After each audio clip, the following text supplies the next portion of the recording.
Olá pessoal, tudo bem com vocês? Hoje então a gente vai falar sobre nossa segunda aula sobre processos 2, ou administração, tá? E aí, hoje a nossa aula vai ser sobre processo administrativo, porque muita gente não sabe, e às vezes como a gente trabalha no hospital, a gente não tem ideia de como que é trabalhoso, de como que é burocrático a gente organizar um hospital, a gente fazer a administração de um hospital inteiro.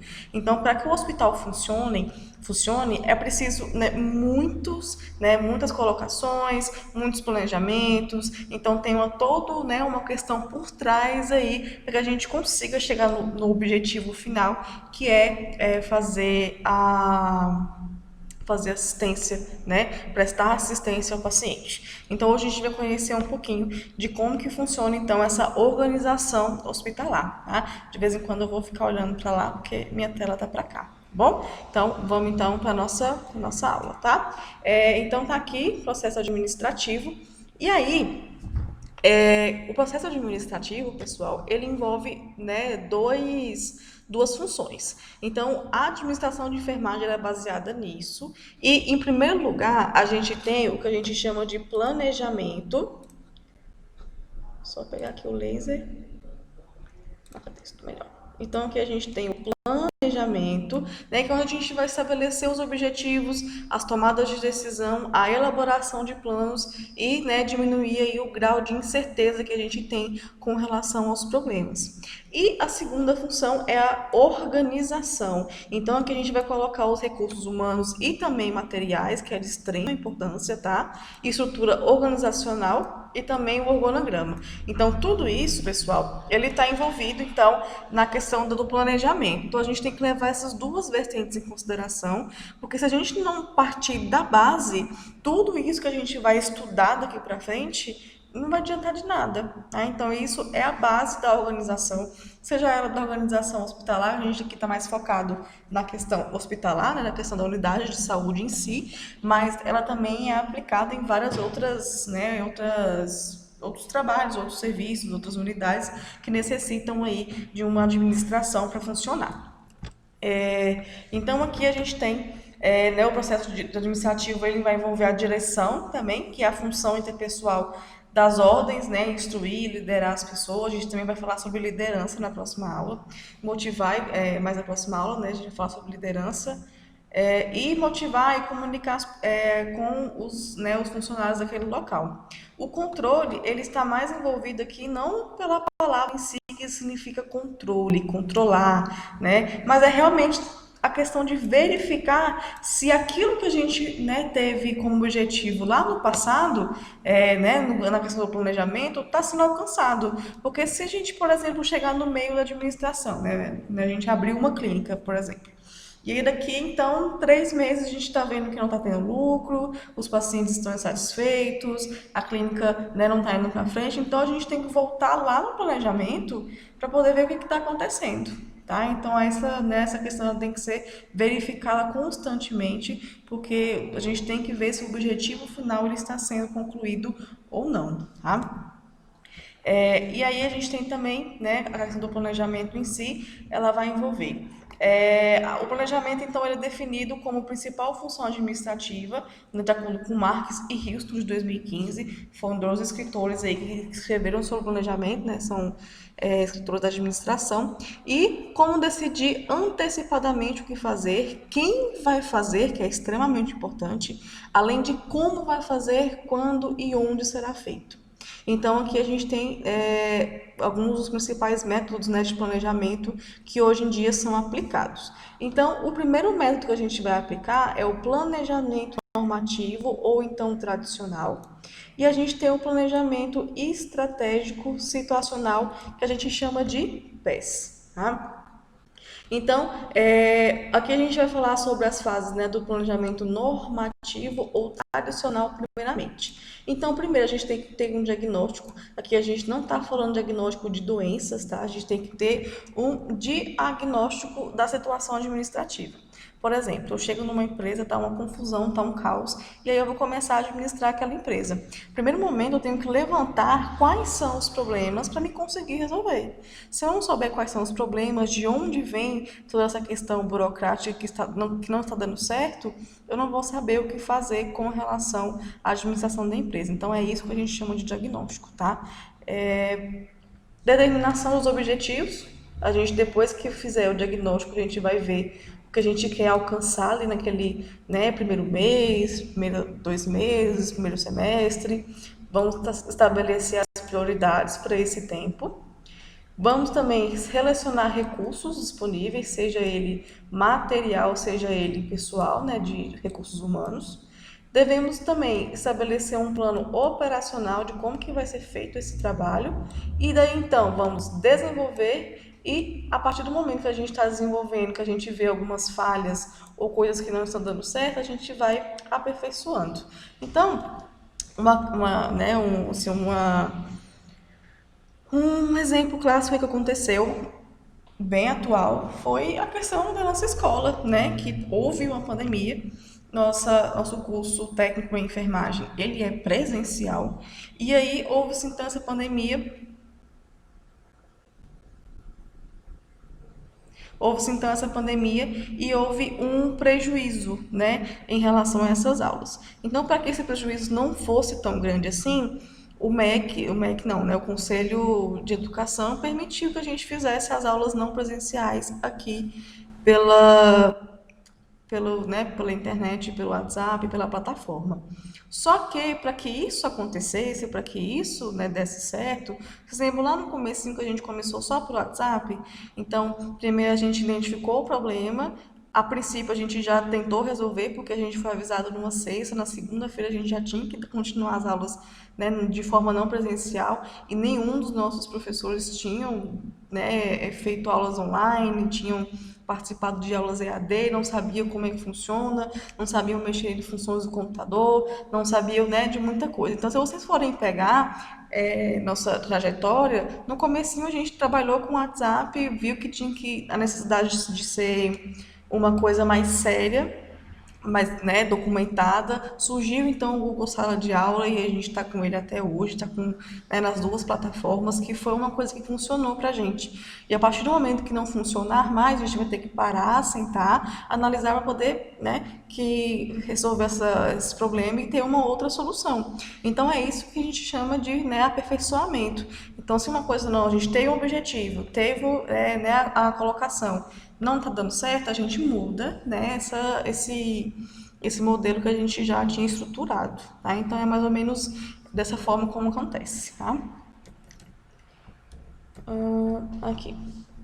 E aí, então, a gente tem as características do PES, né? Então, a gente tem, primeiramente, eu vou explicar para vocês essa questão aqui, ó, do triângulo.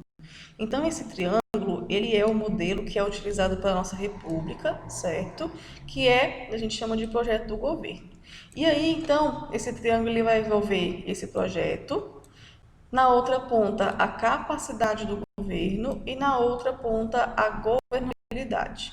Então, aqui a gente tem o poder concentrado em três esferas, né? Executivo, legislativo e judiciário. Então, esses três, eles vão estar envolvidos tanto nos problemas, tanto na questão social, né, da sociedade, porque aqui eles trabalham para a sociedade em si, e tudo envolvido na governabilidade. Então, né, essa estrutura, ela é um pouquinho mais complexa, ela é aplicada realmente mais em questões públicas, né, e que envolve aí a questão dos três poderes, que diz que a gente não deve focar no poder somente em uma pessoa. A gente deve fazer a descentralização do poder, que é o que acontece com o nosso governo, tá? Instituições privadas geralmente não utilizam esse tipo de planejamento, tá bom? A privada ela vai utilizar mesmo a normativa, certo? Continuando aqui então, agora nós vamos falar da estrutura organizacional. Então, essa estrutura organizacional, ela é o modo, tá? Como é o quê? Formado um grupo. Então, a gente tem aqui envolvido nisso as linhas de comunicação, E os meios pelos quais vai canalizar. O que que vai canalizar? É concentrar o que, gente? A autoridade e também a tomada de decisões. Então aqui a gente tem a estrutura, né, dos serviços de enfermagem. Já voltando aqui para a questão da enfermagem, então a gente deve considerar a filosofia e os objetivos desse serviço, o volume e a complexibilidade das atividades, os recursos disponíveis e as características desejáveis da estrutura. Vamos novamente aqui utilizar o exemplo da escola. A escola, para ela funcionar, primeiramente, quando eu falo eu vou dar um curso técnico de enfermagem, vou criar uma escola.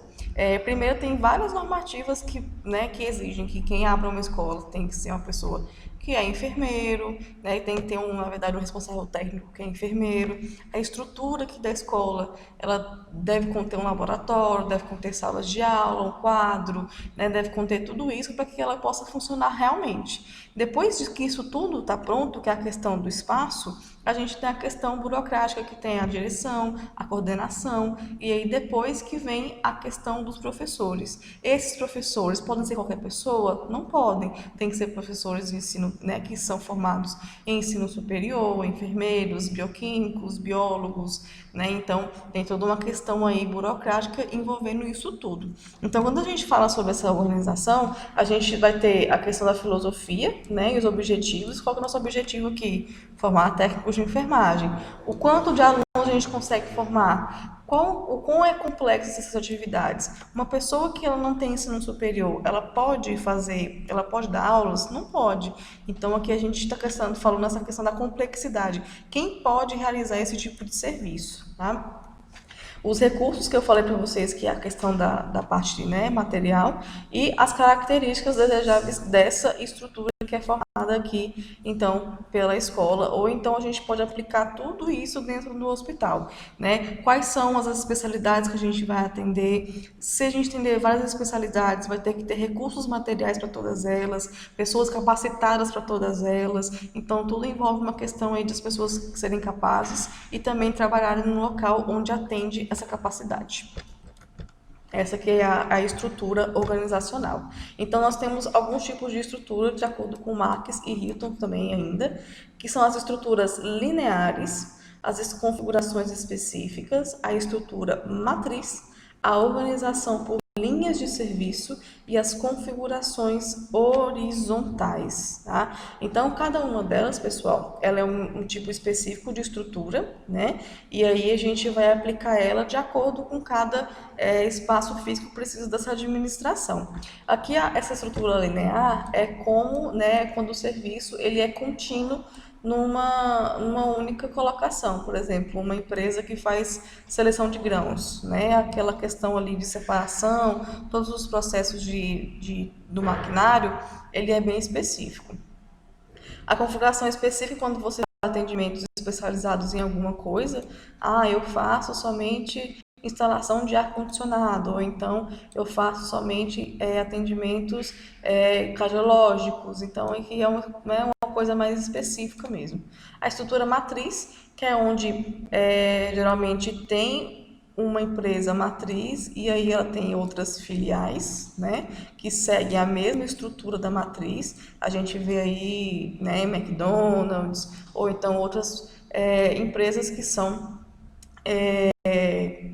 como se diz, esqueci a palavra, elas são... esqueci a palavra, gente, depois eu lembro de falar para vocês. E também a organização por linhas de serviço, também que entra aqui, né, parecidíssimo com as lineares, que são aquelas empresas que fazem também a seleção de grãos, né, de soja, fazem empacotamento, ou então empresas que fazem preparação de frangos, né, para poder vender, etc. E as configurações horizontais também, que são os vários tipos de serviço que são agrupados em um único local. E aí, basicamente, é isso, tá? Então, a gente tem esse tipo de estrutura, né? Não tem uma certa, todas essas que eu falei para vocês aqui, nenhuma delas está, essa aqui é errada, essa daqui é certa. Então, cada uma delas, ela vai se aplicar a um tipo de estrutura, tá bom? Então aqui a gente tem que obedecer o tipo de serviço que mais que vai dar certo. Ah, lembrei, isso aqui é a franquia, tá? Geralmente são as franquias que têm uma estrutura matriz, certinho? Vamos falar então um pouquinho agora, pessoal, sobre a liderança em enfermagem, tá? A liderança em enfermagem, então, ela é dividida. Então, a liderança, ela é basicamente a forma com que o administrador, né, o coordenador, ele vai escolher para poder administrar o serviço que a gente está acabando de aprender. Então, organizar como que vai ser feito o planejamento, como que vai ser o estilo que vai lidar com os funcionários. Então, toda essa questão aí social, né, a gente chama aí de líder. O líder é aquele que puxa, aquele que leva, né, toda a estrutura junto com ele. Então, a gente tem alguns tipos de estrutura, de estilos de liderança, né? Que a gente tem, primeiramente, a democrática, que ela, né, mas é um estilo participativo ou consultivo. Então, esse tipo de líder, ele sempre vai perguntar como, né, que os funcionários, eles, né, se eles têm alguma ideia, se eles acham melhor dessa forma, da outra forma, ele dá opções para que as pessoas escolham. Tem também o estilo laissez-faire, que é sem interferência, né, de deixar fazer. Então aqui a gente tem o líder, porém o líder ele não se envolve muito com como que o funcionário vai fazer. Esse estilo de liderança aqui é bem vago e poucas pessoas adotam ele. A gente tem o autocrático, né, que é o chefe sem a participação, então ele não deixa que os funcionários envolvam muito nas tomadas de decisões, ele apenas dá a palavra final e todo mundo tem que acatar. A estratégica, né, a empresa a longo prazo e estabilidade financeira a curto prazo.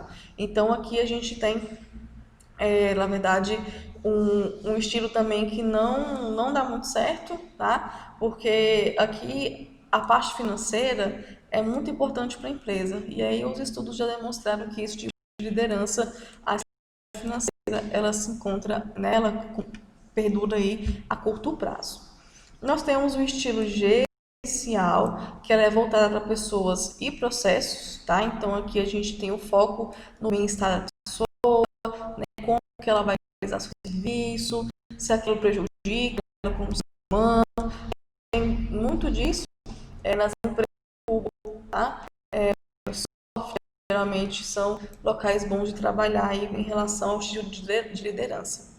Situacional, que é o estilo para aquela situação. Então, houve uma situação, ele vai adotar, né, um tipo democrático, por exemplo. Surgiu uma outra situação, ele vai ser um autocrata. Surgiu uma outra situação, ele vai ser motivacional. Então, é um líder aí que ele fica mudando o seu estilo né, ao decorrer dos problemas que vão surgindo. Nós temos o motivacional, que é, né, aquele que usa a motivação para que seu serviço ande. O direcional, que é realmente voltado só para realizar tarefas, ele não se importa muito com as pessoas, ele quer resultados. Coach, né? É bem novo isso aqui do coach, tá? Que ele é aquele que, né, é educador, educando, que vai te ensinar a viver, te ensinar a comer, te ensinar a falar com as pessoas, né? Então, é um estilo de liderança onde ele deixa você mais livre. Ele te trata mais como um aluno do que como um contratante, etc. Aqui a gente tem um transformacional, por último, que ele considera todo o coletivo. Então, ele nunca vai ver uma pessoa individual e ele acredita que as pessoas, o comportamento delas afetam todo o serviço. Então, essa questão da liderança, né, ela vai envolver aqui a supervisão. Além, né, de todo esse processo, de qualquer estilo que seja, então a gente vai envolver a supervisão. Então, a supervisão é o processo educativo e contínuo. Então, o administrador, ele tem a função de ensinar e continuar ensinando até que aquele funcionário aprenda ou então melhore. Então, ele vai motivar, orientar os supervisionados na execução de atividades com base sempre em normas Nunca se esqueçam disso. A gente, né, não é porque é um líder que a gente tem que deixar que ele faça o que ele quiser, né? Ele tem que ser baseado naquilo que é correto, naquilo que está na normativa, nos protocolos. Ele não pode sair inventando tudo que ele quer só porque ele é um líder, só porque ele é administrador. A gente sempre tem que estar baseado em legislações, em decretos, em leis, na nossa, né, nossa Constituição Federal. Então a gente tem que ter tudo isso bem documentado, tá? Todas as ações, na verdade. E, né, manter a qualidade dos serviços prestados, que é um dos principais objetivos que toda empresa tem. Então, basicamente é orientar, facilitar o serviço e também motivar as pessoas.